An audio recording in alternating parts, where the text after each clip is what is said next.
Has also been looking at labour trends today. It released the Labour Market Dynamics report in Pretoria, saying that unemployment is the major driver of poverty in the country. Well, to discuss, we're joined in our Pretoria studio by Statistician General Paddy Lekgotla. Thank you for joining us.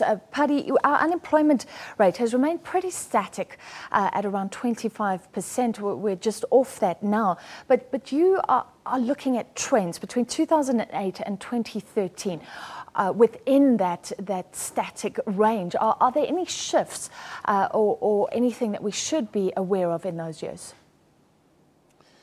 Well, first, why we produce this report is we are having a number of years of collecting the data. We are just at the edge of completing 20 years of democracy. We've looked at the National Development Plan.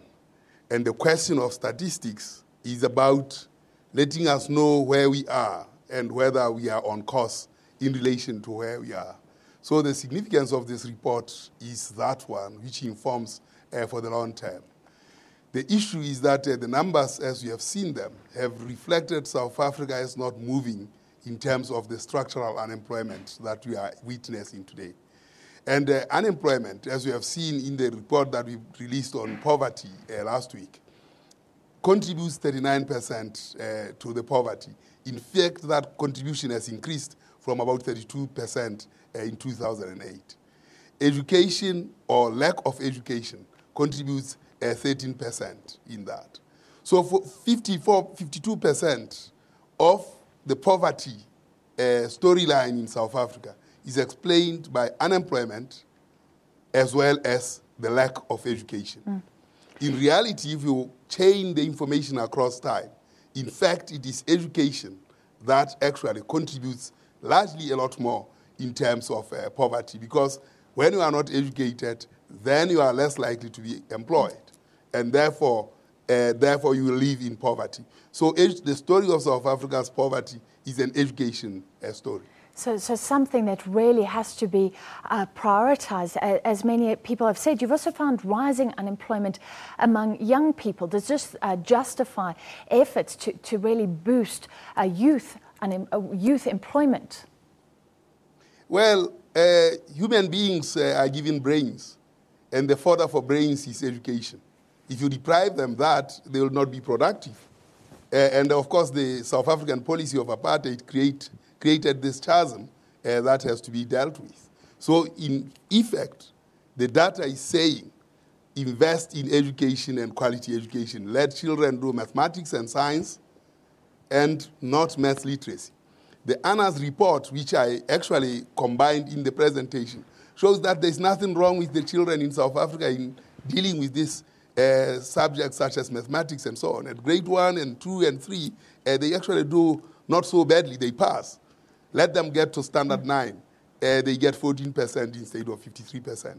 Surely, this is absolutely a deplorable situation in terms of trying to deal with unemployment. It is indeed.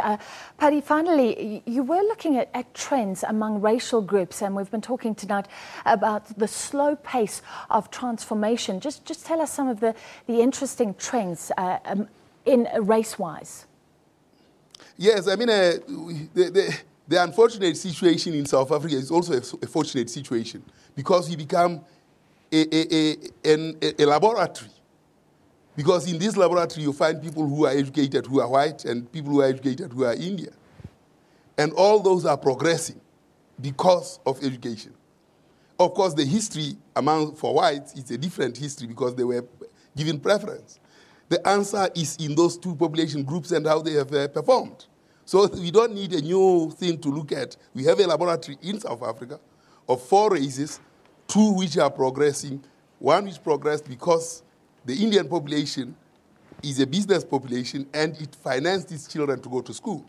The colored and the black are not in business. They didn't enjoy apartheid, just as the Indians didn't.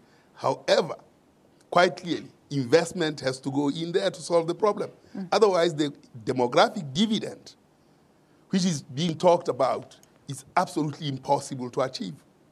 All right, so once again, education and skills development key. Thank you very much. Statistician General Paddy Legohla speaking to us from our Pretoria studios. And unfortunately, that's all we have.